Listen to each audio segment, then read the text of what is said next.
kondisi Raya ketika dirawat di RSUD ini? Dari awal berarti ya? Iya. Boleh. Ya, izin menjelaskan ya. Jadi Raya itu diantar ke IGD kami, ke rumah sakit RSUD R. Samsudin SH sekitar tanggal 13 Juli 2025 sekitar jam 8 malam oleh keluarga sebagian dan ada dari tim rumah teduh yang menggunakan ambulans.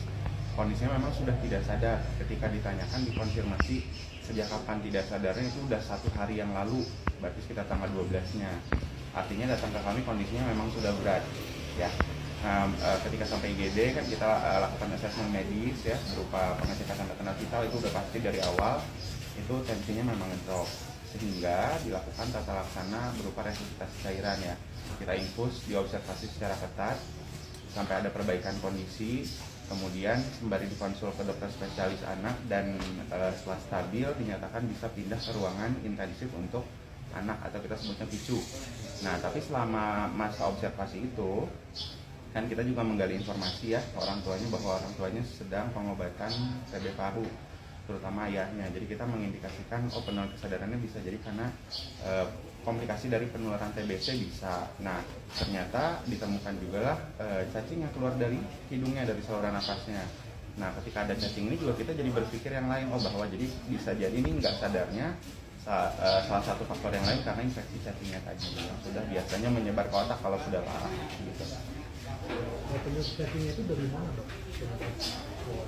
Mungkin dari berita yang sudah beredar kita bisa sama-sama tahu ya bahwa latar belakang keluarga Raya itu kan tinggalnya di rumah panggung yang bawahnya itu bahkan langsung tanah ya. Nah, otomatis kalau asumsi saya pribadi sih kemungkinan besar itu sehari-hari akan kontak dengan tanah, di mana tanah itu merupakan habitat, satu-satunya habitat dari cacing yang menginfeksi Raya. Nama cacingnya Ascaris, kita juga lihat di videonya ya. Nah, cacing Ascaris itu hanya bisa tinggal hidup di tanah, dan yang menginfeksi manusia itu bukan cacing dewasanya, cacing yang uget-ugetnya itu bukan, tapi adalah telurnya. Nah, telurnya itu bisa masuk ke manusia melalui dua hal, antara kontak langsung misalnya tidak sengaja terpegang oleh tangan, kemudian memasukkan jari ke mulut ya si orang tersebut. Kemudian untuk yang lainnya bisa jadi karena tertular terkontaminasi ke makanan atau minuman gitu, sehingga terkonsumsi dan masuk ke saluran cerna. Nanti lambat laun bisa tumbuh di dalam saluran cerna kita dalam waktu kira-kira 2-3 minggu sampai menjadi cacing yang dewasa gitu. Tapi sebelum sampai dengan situ, fasenya itu dari telur menetas menjadi larva dulu. Nah, larva inilah yang berpotensi menyebar ke seluruh tubuh melalui pembuluh darah. Makanya bisa hinggap di paru-paru, bisa hinggap di semua organ, di ginjal, dan yang terburuknya di otak. Asumsi saya sih ketika ada keluar cacing lewat saluran nafas, kemungkinan memang sudah sampai ke paru-paru, karena kan Raya juga datang kondisinya sudah sesak.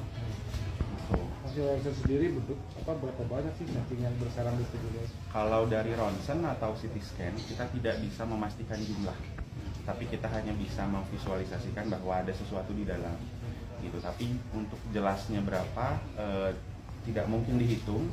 Jadi ini kita hanya bisa menyimpulkan sangat banyak karena memang kita lihat dari BAB-nya sendiri itu banyak sekali memang di